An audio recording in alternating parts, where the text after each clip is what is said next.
என்ன பண்ணுற? ஒரே வாசனையாக இருக்கு. ஹாய், இது மொடவாட்டுக்கால் சூப்பு. நல்ல வேலை இப்போ வச்சிட்டு இருக்கிறேன். இந்த டைமில் வந்து ரொம்ப சந்தோஷம். ஏன்னா நிறைய பேர் மொடவாட்டுக்கால் சூப் எப்படி வைக்கணும்னு கேட்குறீங்க நம்ம கிட்ட வாங்குறது. ஸோ நம்ம மொடவாட்டுக்கால் சூப்போட இப்படி தான் இருக்கும். ஸோ இதில் வந்து ஒருத்தருக்கு 1 to 2 டீஸ்பூன் வரைக்கும் போடலாம்.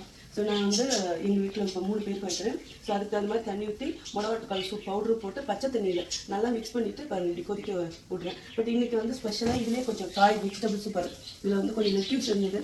ஸோ அதனால் அதுவும் கொஞ்சம் இதில் கட் பண்ணி போட்டாச்சு. இப்போ வெஜிடபிள்ஸ் பாருங்கள், இது கொஞ்சம் லைட்டாக கோல்டு இருக்குது, அதனால சூப் பிடிக்கும்னு நினச்சேன். இதில் கொஞ்சம் வெஜிடபிள்ஸும் போடலான்னு இன்றைக்கி. 1 ட்ராப் வந்து ஆயில் ஊற்றிட்டு, இல்லை பட்டர் எது இல்லை ஆலிவ் ஆயில் எது வேணாலும் ஊற்றிக்கலாம். கொஞ்சம் கேரட்டு, அதுக்கப்புறம் கொஞ்சம் பீன்ஸு, பட்டாணி, அப்புறம் இது ப்ரொக்கோலி, இது 3 சும்மா லேசாக வதக்கிட்டு இதில் போடுறேன். 2 கொதிக்க வச்சோடனே எடுத்துடலாம், அவ்வளோதான். ஸோ இது மாதிரி சின்ன பசங்கள்லேருந்து பெரியவங்க வரைக்கும் எல்லோரும் குடிக்கலாம். எல்லாத்துக்குமே சூப்பராக கேட்கும். அதாவது மாடிப்படி ஏற முடியாத இருக்கிறவங்க அவங்களுக்கு என்னுடைய ரிவ்யூ வீடியோவில் நிறைய பாருங்கள் எவ்வளோ பேர் கொடுத்துருக்குறாங்க. இதை மொடவாட்டுக்கால் சூப் குடிச்சிட்டு வயசானவங்களும் குடிக்கலாம், சின்ன பசங்களும் குடிக்கலாம்.